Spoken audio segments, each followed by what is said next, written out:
उसे शराबी उस्ताद कहते थे, क्योंकि इमैनुअल ऑगस्टस में कुछ भी सामान्य नहीं था।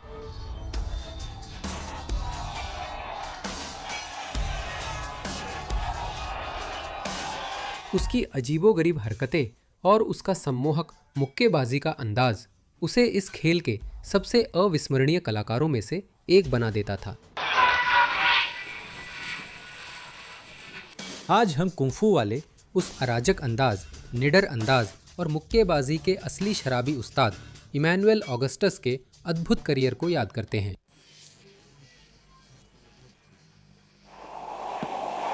उसका असली नाम इमैनुअल बर्टन था, या संक्षेप में मैनी। वह 1975 में अमेरिका के मध्य पश्चिमी हिस्से में पैदा हुआ था, वही इलाका जहां प्रसिद्ध मेवेदर मुक्केबाजी वंश का जन्म हुआ था। लेकिन उसके शुरुआती साल उनके जैसे बिल्कुल नहीं थे। बचपन में उसके माता पिता ने उसे छोड़ दिया। वह एक से दूसरे पालक घर में बड़ा हुआ और जब तक वह किशोरावस्था में पहुंचा तब तक वह जेल की कोठरी का अंदरूनी हिस्सा देख चुका था।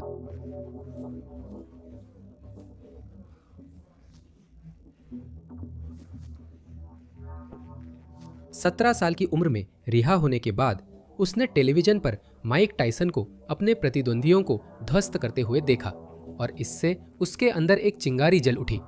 वह खाली हाथ एक जिम में गया। वो इतना गरीब था कि मैनेजर नहीं रख सकता था, लेकिन इससे वह रुका नहीं। 1994 में 19 साल के इमैनुअल बर्टन प्रोफेशनल बन गए, बिना मैनेजर, प्रमोशनल कॉन्ट्रैक्ट या सुरक्षा जाल के। मैनी कम समय में कहीं भी किसी के खिलाफ जितने भी पैसे मिले मुकाबला स्वीकार करता था और लोगों ने तुरंत समझ लिया कि वह किसी और की तरह नहीं लड़ते थे। उसके लगातार सिर हिलाने और पैर चलाने का तरीका ऐसा लगता था जैसे कोई आदमी फुटपाथ के किनारे से ठोकर खाने ही वाला हो, और फिर किसी तरह वो हर मुक्के को चकमा दे देता था जो उस पर फेंका जाता था और अनोखे कोणों से पलटवार करता था। प्रशंसक उसकी तुलना जैकी चैन के कुंफू फिल्मों के किरदार द ड्रंकन मास्टर से करते थे। एक ऐसा अंदाज जो देखने में बेतरतीब लगता था लेकिन फिर भी कमाल का काम करता था। फिर आया 1998 और ऑगस्टस ने लगातार 10 जीत दर्ज की, जिनमें से 6 नॉकआउट थी, और उनकी पहली बड़ी परीक्षा विश्व मंच पर बस आने ही वाली थी। ऑगस्टस अटलांटिक पार करके ब्रिटिश साउथपॉ जॉन टेक्सटन का सामना करने के लिए यूनाइटेड किंगडम में उनके अपने मैदान पर पहुंचे। टेक्सटन कोई मजाक नहीं था। वो IBF और WBO के सुपर लाइटवेट इंटरकॉन्टिनेंटल चैंपियन थे। उन्होंने 2 साल तक सफलतापूर्वक खिताब की रक्षा की। ब्रिटिश दर्शकों को उम्मीद थी कि उनका आदमी इस खास अमेरिकी बॉक्सर को जल्दी हरा देगा, लेकिन जो उन्हें मिला वह बिल्कुल अलग था।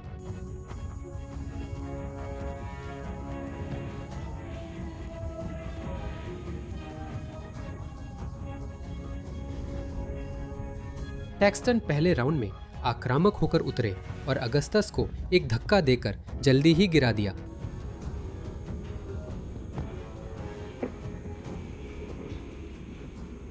एक्सटन ने शुरुआती राउंड्स में मजबूत दाएं हाथ के पंच लगाकर जजों के स्कोर कार्ड पर बढ़त बना ली थी।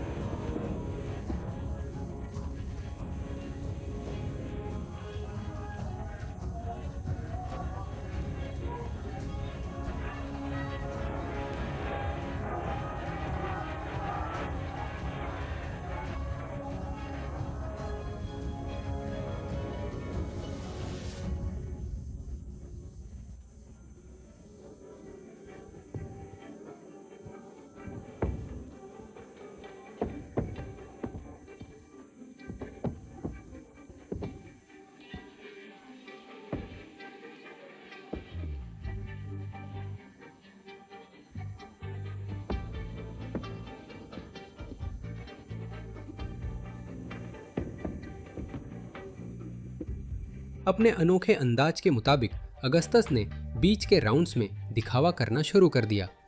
थैक्सटन के साफ लग रहे पंच झेलते हुए सिर की मूवमेंट से खुद को सुरक्षित रखा।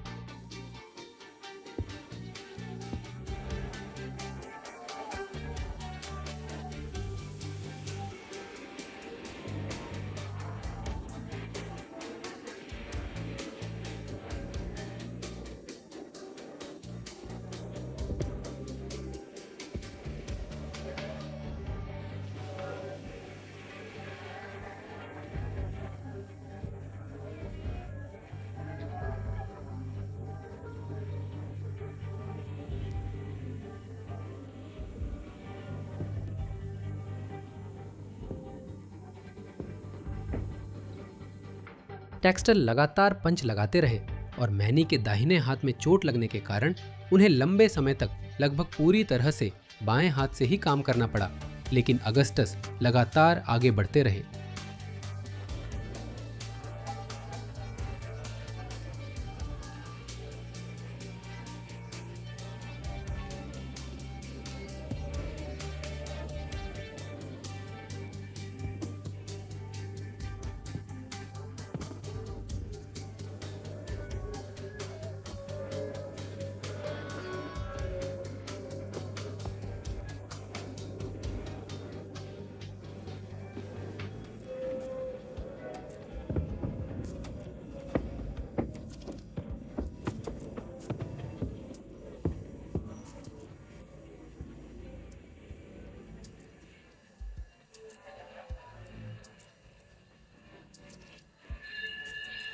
सातवें राउंड तक ड्रंकन मास्टर काफी देख चुका था।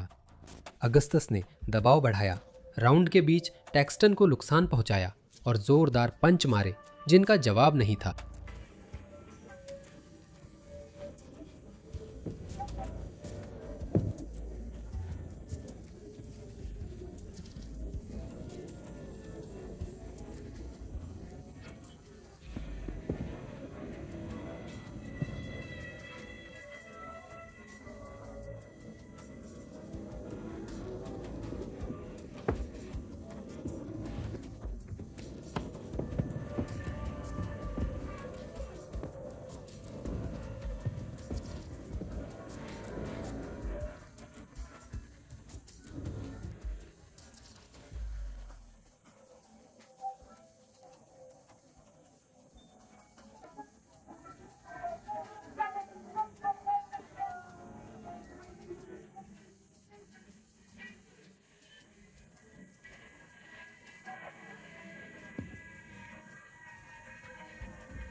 जब टैक्सटन खड़े खड़े कड़ी मार झेल रहे थे, रेफरी डेव पैरिश ने बीच में आकर 7वें राउंड के 2 मिनट 14 सेकंड पर फाइट रोक दी।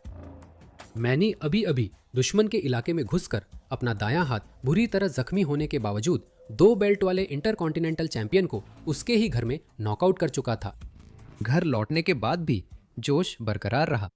अगला प्रतिद्वंदी था अजय टेरल फिंगर्स, जिसके नाम 21 जीत और 15 नॉकआउट थे। एक बेदाग रिकॉर्ड उसकी पंचिंग पावर पर आधारित था। पहले ही पल से फिंगर पूरी ताकत से हमला करने निकला, साफ तौर पर उन आंकड़ों को सही साबित करने की कोशिश करते हुए, और चाहता था कि अगस्टस के अजीब होने से पहले ही मुकाबला खत्म कर दे। लेकिन मैनी बिल्कुल भी नहीं घबराया।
पहला राउंड उसने प्रतिद्वंदी का अध्ययन करते और घूंसे झेलते हुए बिताया। फिंगर को उसकी योजना के सफल होने का यकीन दिलाया।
मध्य राउंड्स तक फिंगर की ताकत, जिसने उससे पहले 15 लोगों को हरा दिया था, धीरे धीरे कम होने लगी थी और ऑगस्टस ने नियंत्रण अपने हाथ में ले लिया। अपने पंचों की संख्या, फुर्ती और सिर की मूवमेंट का इस्तेमाल करते हुए उस अजेय उभरते हुए खिलाड़ी को रणनीतिक रूप से पछाड़ दिया।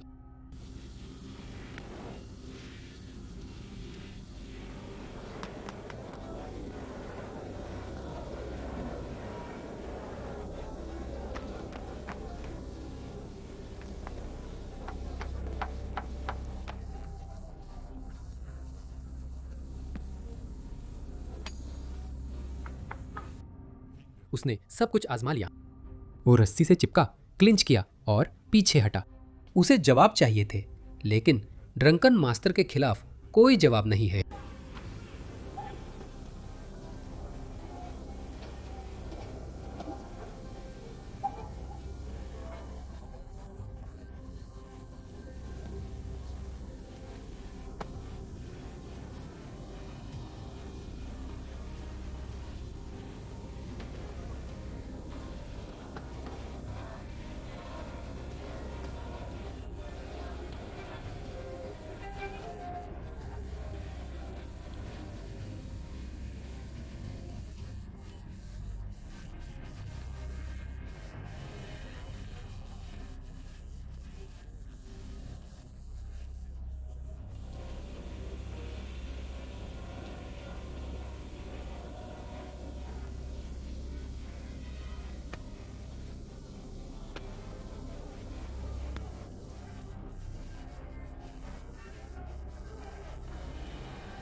आठवें और अंतिम राउंड में लगभग 1 मिनट बाकी था, तभी ऑगस्टस ने नॉकआउट बटन ढूंढ लिया और फिंगर पर हमला जारी रखा जब तक एक जोरदार कॉम्बिनेशन ने उसे कैनवस पर नहीं गिरा दिया।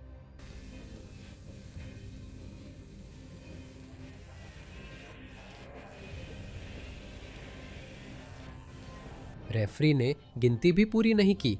सब कुछ खत्म हो चुका था। अजय सिलसिला खत्म हो चुका था और शराबी उस्ताद की किंवदंती और भी बढ़ गई थी।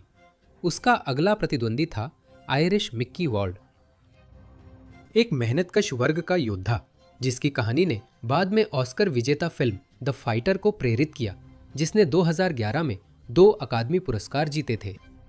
वार्ड की उम्र 35 साल थी और उसका रिकॉर्ड 36 जीत और 10 हार का था, जिसमें 27 नॉकआउट शामिल थे। और सबसे बढ़कर उसे एक ही चीज के लिए पूजा जाता था।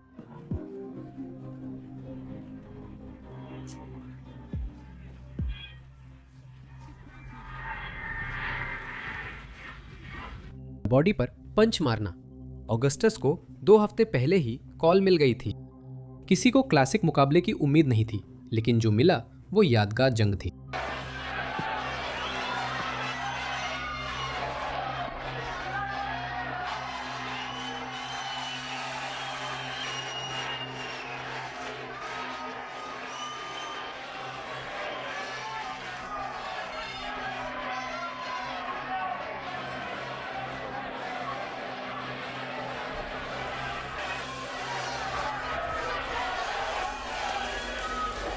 पहले ही राउंड से वार्ड ने मैनी को रस्सियों के पास धकेल दिया और बस उस पर घूंसे बरसाने लगा। पहला राउंड पूरी तरह दबाव और बिना राहत के था।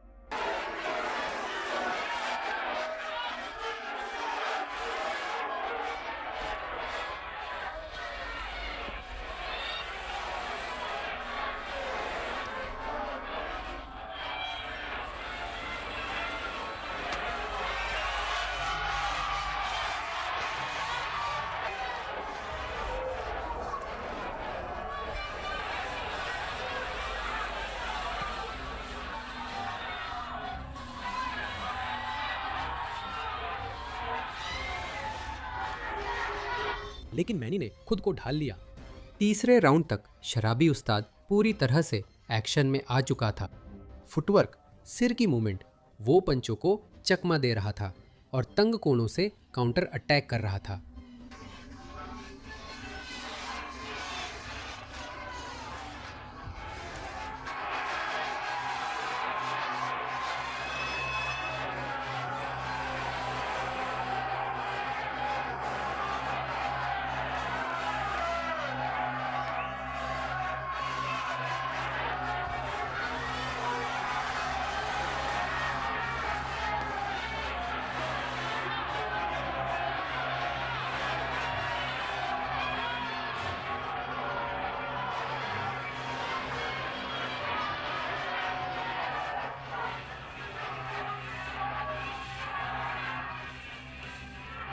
वर्ड उसे मार नहीं पा रहा था।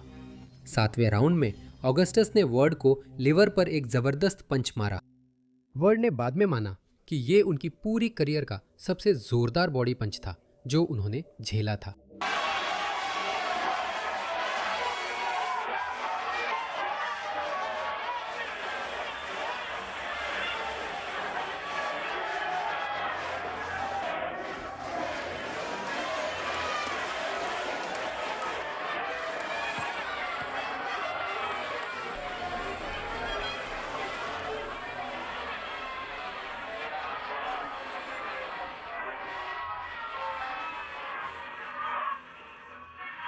नौवें राउंड की शुरुआत में मैनी आगे थे, पर वॉर्ड ने एक जबरदस्त लेफ्ट हुक से ऑगस्टस को लीवर पर मारकर घुटनों पर गिरा दिया और जीत गए।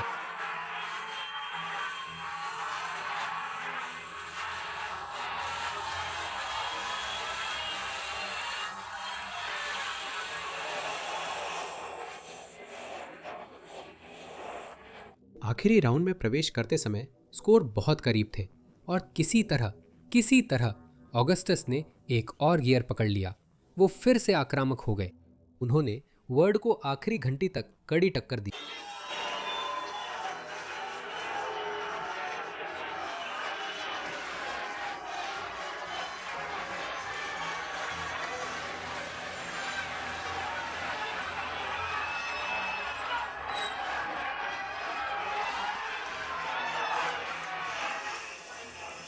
महान ट्रेनर और कमेंटेटर टेडी एटलस रिंग के पास खुद को रोक नहीं पाए जब उन्होंने कहा, दोनों मुक्केबाजों ने अपनी सारी ऊर्जा के भंडार को आखिरी 10 सेकंड के जबरदस्त मुकाबले में झोंक दिया। मुकाबला खत्म होने पर दोनों ने मिलाकर 2000 पंच फेंके। इस फाइट को साल की सर्वश्रेष्ठ फाइट का खिताब मिला और दशक की फाइट के लिए नामांकित किया गया। फिर भी जजों ने वॉर्ड को सर्वसम्मति से जीत का फैसला सुनाया इस थकाऊ और दमदार मुकाबले में। लेकिन बॉक्सिंग में इमैनुअल ऑगस्टस को शायद ही कभी जजों की स्कोर कार्ड पर उसका हक मिला। 2001 के धमाकेदार मुकाबले के बाद ऑगस्टस 2002 में लौटा ताकि वो दिखा सके कि जब सब कुछ उसके पक्ष में हो तो वो क्या कर सकता है। उसने जीसस सैंटियागो का सामना किया। इसी मुकाबले में मतवाले उस्ताद का असली अंदाज दिखा।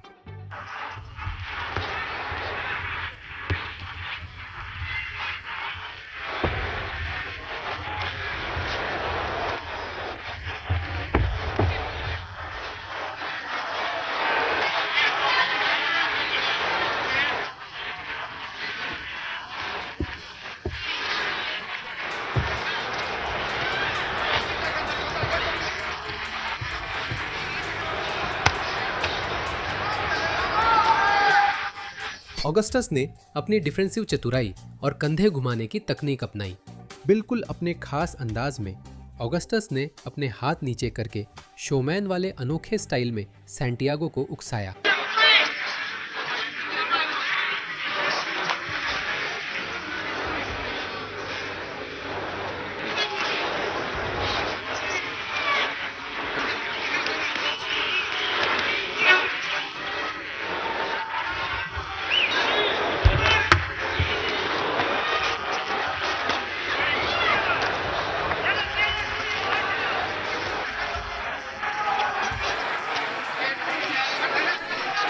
मैनी के लगातार सिर और शरीर हिलाने की वजह से सैंटियागो कोई साफ निशाना नहीं साध पा रहा था। इसलिए ऑगस्टस हर पंच से आधा कदम आगे रहता था।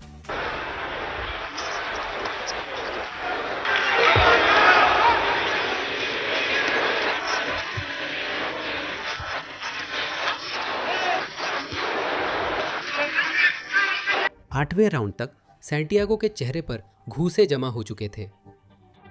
उसकी दाहिनी आंख कई राउंड से सूजी हुई और बंद थी। मैनी ने उसी तरफ से हमला शुरू किया और ऐसे कोणों से घूंसे मारे जिन्हें सैंटियागो देख नहीं सकता था।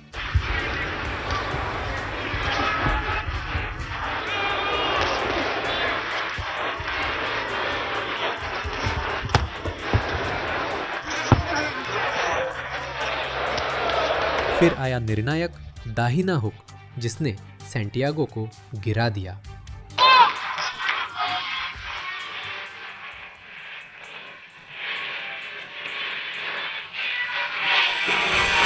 एक और रात, एक और महान मुक्केबाज तबाह हो गया। प्रतिनिधि न होने पर ऑगस्टस हमेशा कम समय की सूचना पर तय होने वाले मुकाबलों के लिए उपलब्ध रहता था। इस बार उसने सिर्फ 48 घंटे पहले ही मुकाबला स्वीकार कर लिया, अपने प्रतिद्वंदी की जगह लेकर जल्लाद कार्लोस विल्फ्रेडो विल्चेस का सामना करने के लिए, जिसका शानदार रिकॉर्ड 37 जीत का था। इसके बाद जो हुआ वो नशे में धुत उस्ताद की एक और बेहद मनोरंजक और अप्रत्याशित चालों से भरा प्रदर्शन थी। उस तमाशे में उसने साबित किया कि वह बॉक्सिंग जानता है।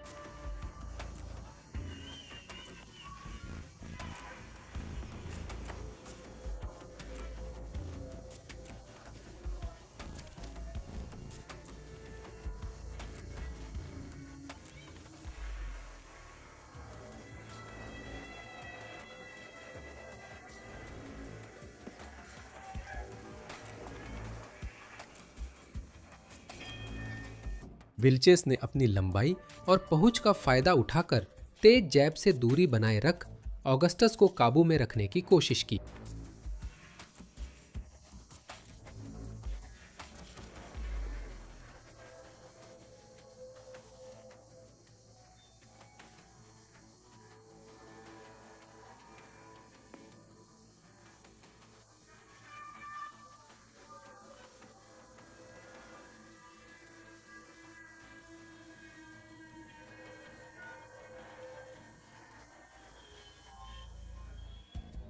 मध्य राउंड्स में ऑगस्टस ने प्रतिद्वंदी को धीमा करने के लिए धर पर वार करने पर ध्यान दिया और अपनी लय पकड़ी।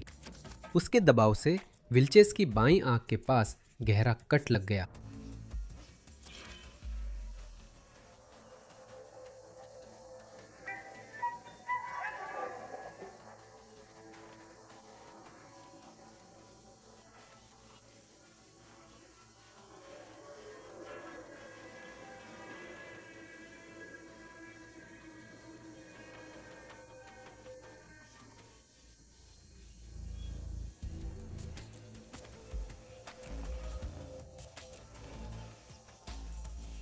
आठवें राउंड में जमा हुए नुकसान और विल्चेस की आंख के पास कट के और खराब होने के कारण मुकाबला रोकना पड़ा, जिससे ऑगस्टस को तकनीकी नॉकआउट से चौंकाने वाली जीत मिली।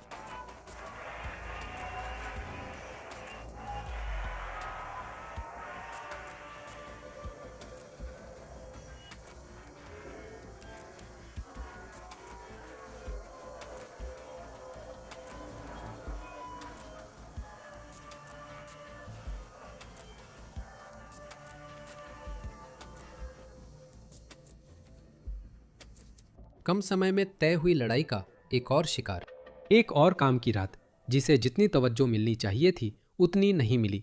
उसी साल बाद में ऑगस्टस के पूरे करियर का शायद सबसे कड़वा मीठा नतीजा आया। ली अवेंडर जॉनसन, एक आदमी जो आगे चलकर IBF लाइटवेट वर्ल्ड चैंपियन बन गया। ये सच में एक असली लड़ाई थी, एक असली एलीट फाइटर के खिलाफ, और ऑगस्टस ने पूरे 10 राउंड तक डटकर मुकाबला किया।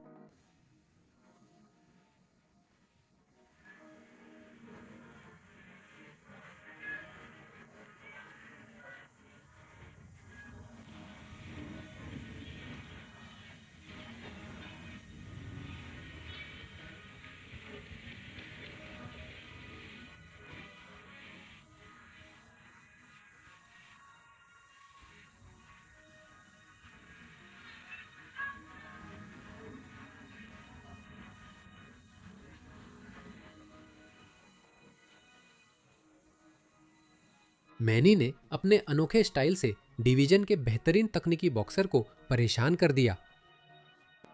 जॉनसन को हर पंच में बराबरी दी। भविष्य के वर्ल्ड चैंपियन को हर एक्सचेंज में पूरी ताकत झोंकनी पड़ी।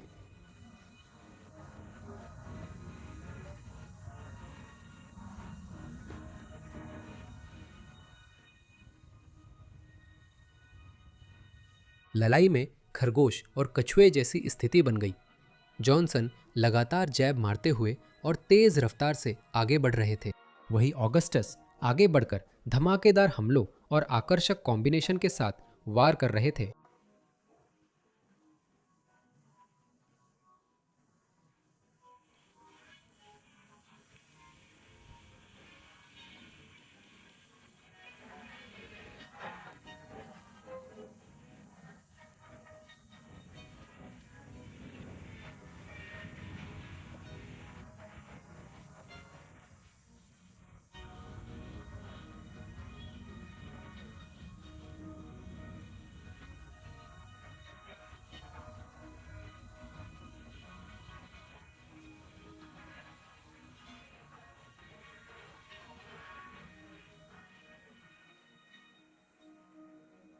अंत में जजों ने मुकाबला स्प्लिट ड्रॉ घोषित किया।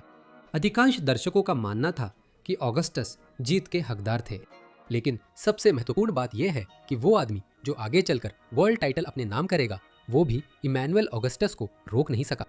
बस यही बात सब कुछ कह देती है। 2 साल बाद फैसले से मिली जीतों और हारों के बीच झूलने के आफ्टर, ऑगस्टस को करियर का सबसे बड़ा मौका मिला जब उसने एलेक्स ट्रूजिलो के खिलाफ IBA super lightweight world title के लिए 12 राउंड लड़े, एक खिताब के लिए। ये अब तक ऑगस्टस का सबसे बड़ा मंच था।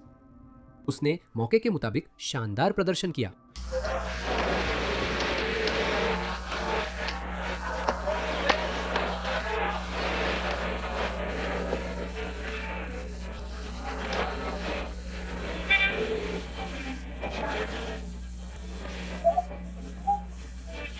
डंकन मास्टर अपनी पूरी फॉर्म में था। अपने अनपेक्षित सिर हिलाने की खासियत, अपने लचीले फुटवर्क और अपने दिखावे का इस्तेमाल कर रहा था। वह ट्रूजिलो को अपने नाच और हाथ नीचे कर परेशान करता था।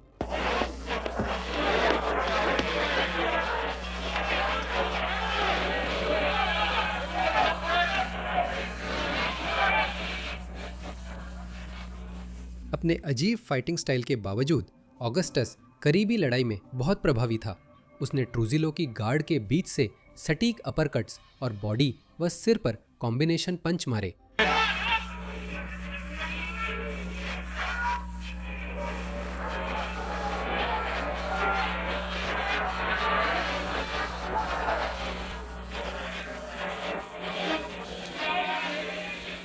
झुंझलाहट में एलेक्स ट्रूजिलो ने एक लो ब्लो मारा, जिसके लिए उसके अंक काट लिए गए।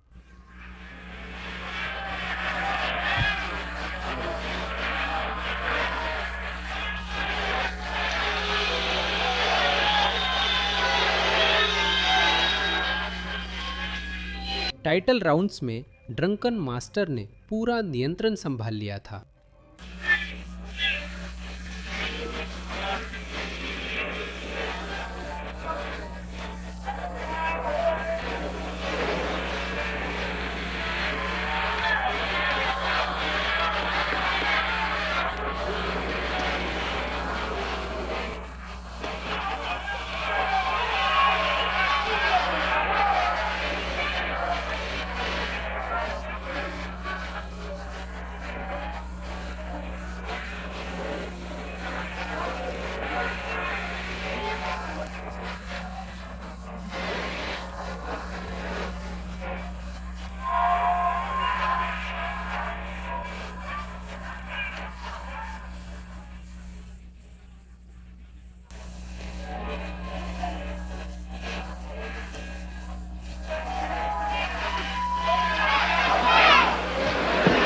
ऑगस्टस ने 12 राउंड में ट्रूजिलो से ज्यादा मेहनत और पंच लगाए और आखिरकार उसे करियर की सबसे बड़ी और निर्णायक एक तरफा सर्वसम्मत निर्णय मिली, जिससे वह IBA super welterweight world champion बन गया।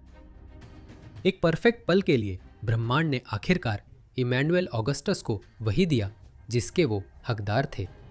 और फिर आई वो रात जो शायद इमैनुअल ऑगस्टस के करियर की सबसे बदनाम रात थी। ये इमैनुअल ऑगस्टस की गलती नहीं थी, बल्कि उनके साथ जो हुआ उसकी वजह से था। कोर्टनी बर्टन अपने गैर खेल भावना वाले व्यवहार और घमंड के लिए जाना जाता था। उसके नाम 20 जीत 2 हार थी, लेकिन उसका रवैया रिकॉर्ड से मेल नहीं खाता था। ये मुकाबला बर्टन के इलाके में हो रहा था, जिससे वह स्थानीय पसंदीदा बन गया था।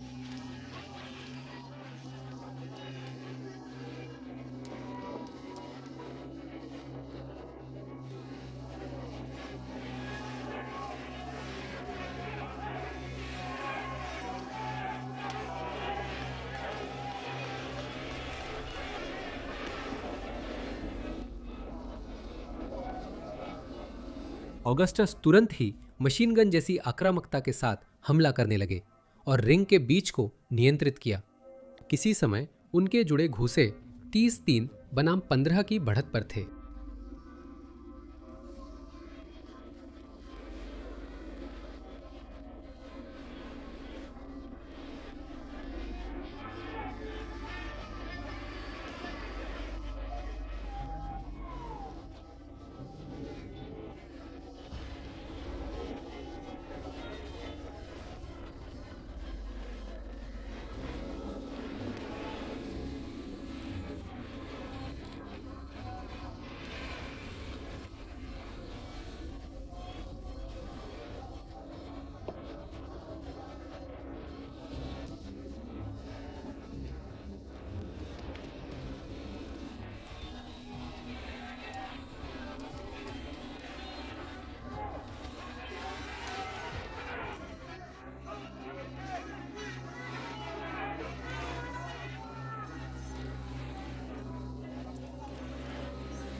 चौथे राउंड में ऑगस्टस ने बॉडी पर 2 साफ घूंसे मारे, जिससे बर्टन घुटनों के बल गिर गए।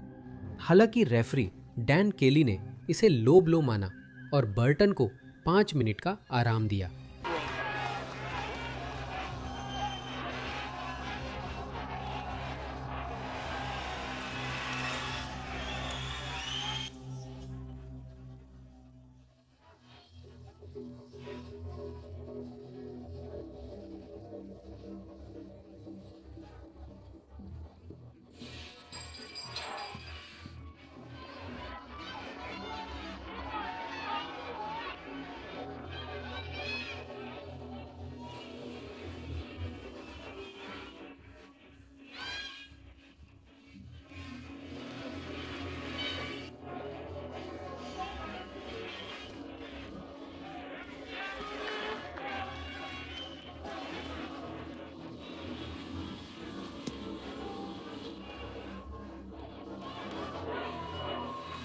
और फिर भी रेफरी लगातार मैनी को रोकने के बहाने ढूंढता रहा। बिना वजह लो ब्लो के कॉल, ऐसी चेतावनियां जिनका कोई मतलब नहीं था। हर बार जब ऑगस्टस लय पकड़ता तो रेफरी जानबूझकर उसका मोमेंटम तोड़ने के लिए दखल देता था।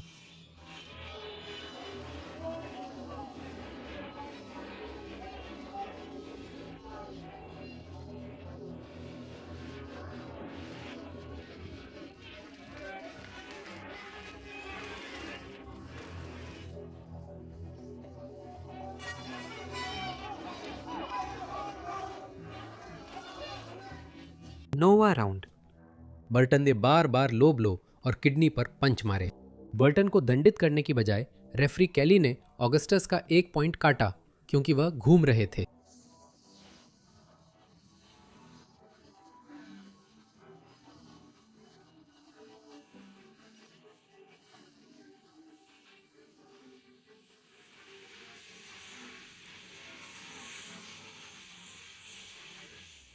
आखिर में जजों ने स्थानीय पसंदीदा बर्टन को बहुत विवादित स्प्लिट डिसीजन से जीत दे दी। इसे कई लोग बॉक्सिंग इतिहास की सबसे कुख्यात चोरी में से एक मानते हैं। टेडी एटलस, जो कमेंट्री बॉक्स से देख रहे थे, पूरी तरह से अपना आपा खो बैठे थे।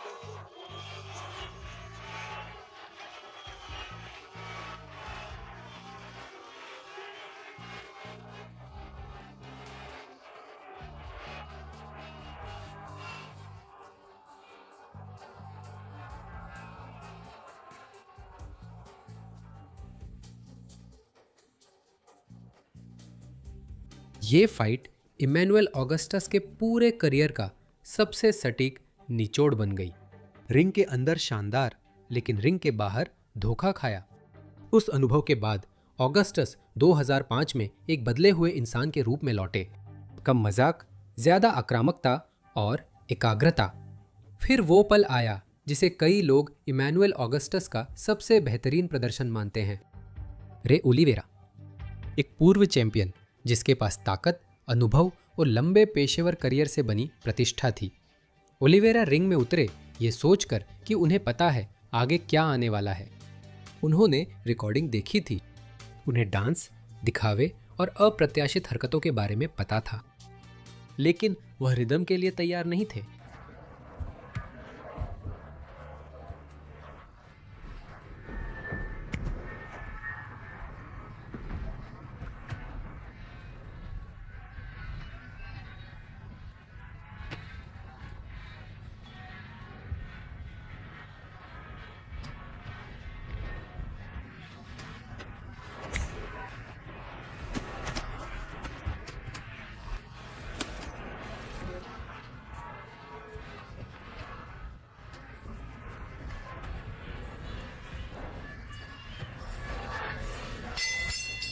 पहली घंटी बजते ही ऑगस्टस ने हर राउंड में दबदबा बना लिया, एक के बदले 2 पंच मारते हुए।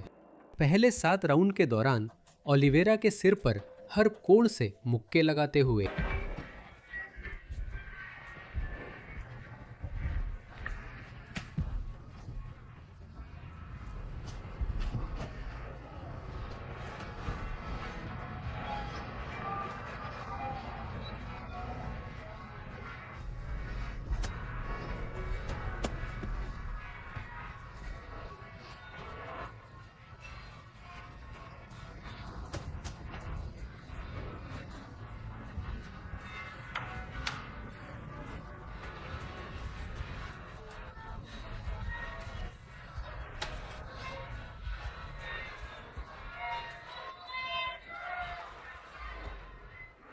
ऑगस्टस ने अपने खास अजीबोगरीब स्टाइल पर भरोसा किया और बेहद अनपेक्षित एंगल से पंच मारते हुए, लेकिन ओलिवेरा ने लगातार दबाव और लगातार जैब से इसका जवाब दिया।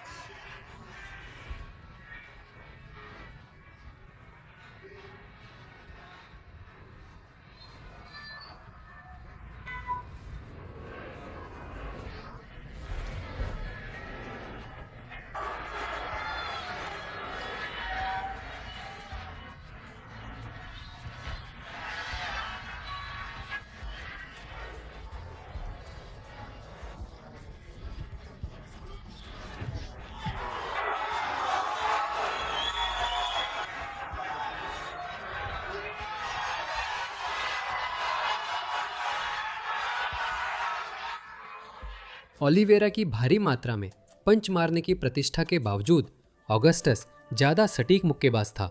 उसने अपने 814 पंचों में से 351 पंच सही लगाए, जो कि 43% की सटीकता थी, जबकि ओलिवेरा ने अपने 871 प्रयासों में से सिर्फ 188 पंच सही लगाए, जो कि केवल 22% था।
फिर 8वें राउंड में कुछ बदल गया।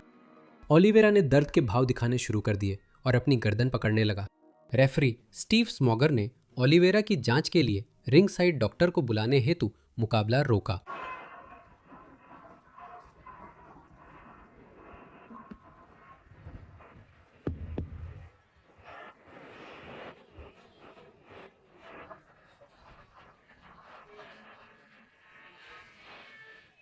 ओलिवेरा को असहनीय सिरदर्द हो रहा था। उसके हाथ सुन्न हो गए थे। वह गंभीर खतरे में था, फिर भी लड़ता रहा और ऑगस्टस को ये बात समझ में आ गई। उसने सिर पर वार बंद कर अपने हमले केवल शरीर पर केंद्रित किए और प्रतिद्वंदी की रक्षा करते हुए लड़ा। उम्मीद थी कि कॉर्नर या रेफरी सही फैसला लेंगे। फिर रोक लगा दी गई। बाद में पता चला कि ओलिवेरा की गर्दन की नस में दबाव था, जिससे उसे मुक्केबाजी छोड़नी पड़ी। ये शायद सबसे मानवीय कृत्य है जिसे आप कभी भी बॉक्सिंग रिंग के अंदर देखेंगे। ऑगस्टस ने केवल रे ओलिवेरा को नहीं रोका, हो सकता है कि उसने उसकी जान बचाई हो। 1 साल बाद शराबी उस्ताद को कॉर्टनी बर्टन से बदला लेने का मौका मिला। वही आदमी जिसने 2 साल पहले बॉक्सिंग के सबसे शर्मनाक फैसले का फायदा उठाया था, फिर से इमैनुएल ऑगस्टस के सामने रिंग में था। इस बार कोई पक्षपाती रेफरी नहीं थे। इस बार कोई रास्ता नहीं था।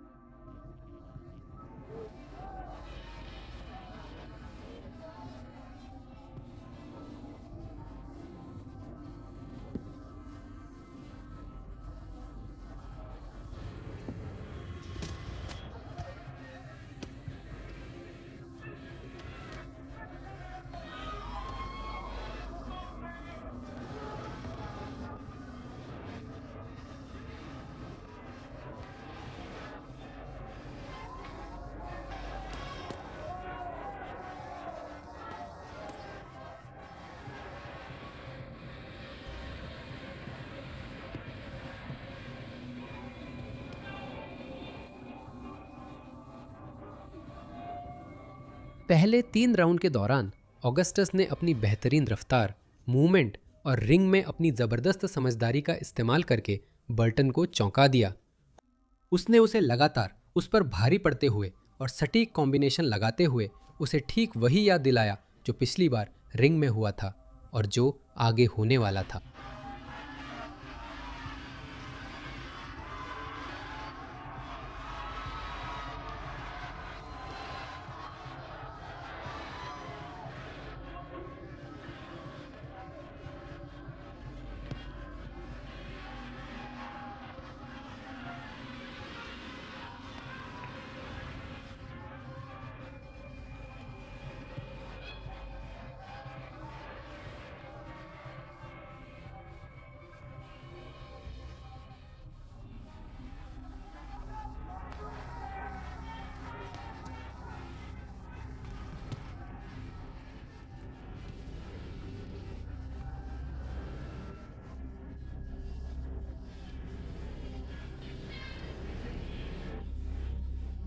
चौथे राउंड तक बर्टन साफ तौर पर हिल गया था। उसकी हिम्मत अब टूट रही थी। वह पहले भी मैनी के साथ ऐसी स्थिति में था और उसका एक हिस्सा जानता था कि इसका अंत कैसे होगा।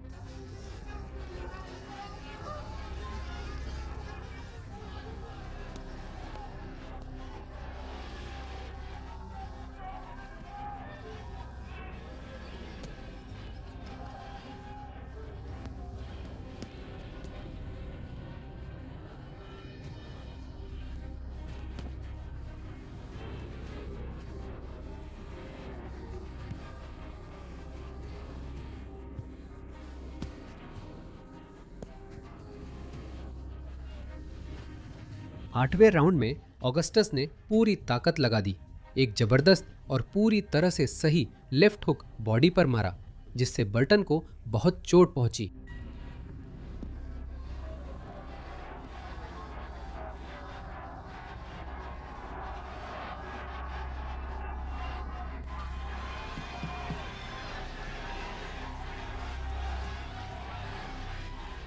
ऑगस्टस ने तुरंत ही शरीर पर घूसे की एक जबरदस्त बारिश कर दी, जिससे बर्टन नीचे गिर गया। रेफरी की गिनती पार करने में असमर्थ बर्टन को घुटनों के बल नॉकआउट घोषित कर दिया गया, जिससे नशे में धुत उस्ताद के लिए एक निर्णायक केओ जीत सुनिश्चित हुई। इमैनुअल ऑगस्टस ने करियर की सबसे विवादास्पद हार का बदला सबसे संतोषजनक तरीके से लिया। Emmanuel Augustus, drunken master. एक आदमी जिसे बॉक्सिंग से कभी भी वो सब कुछ नहीं मिला जिसका वो हकदार था, लेकिन एक ऐसा आदमी जिसने हर बार इसके लिए अपना सब कुछ दे दिया।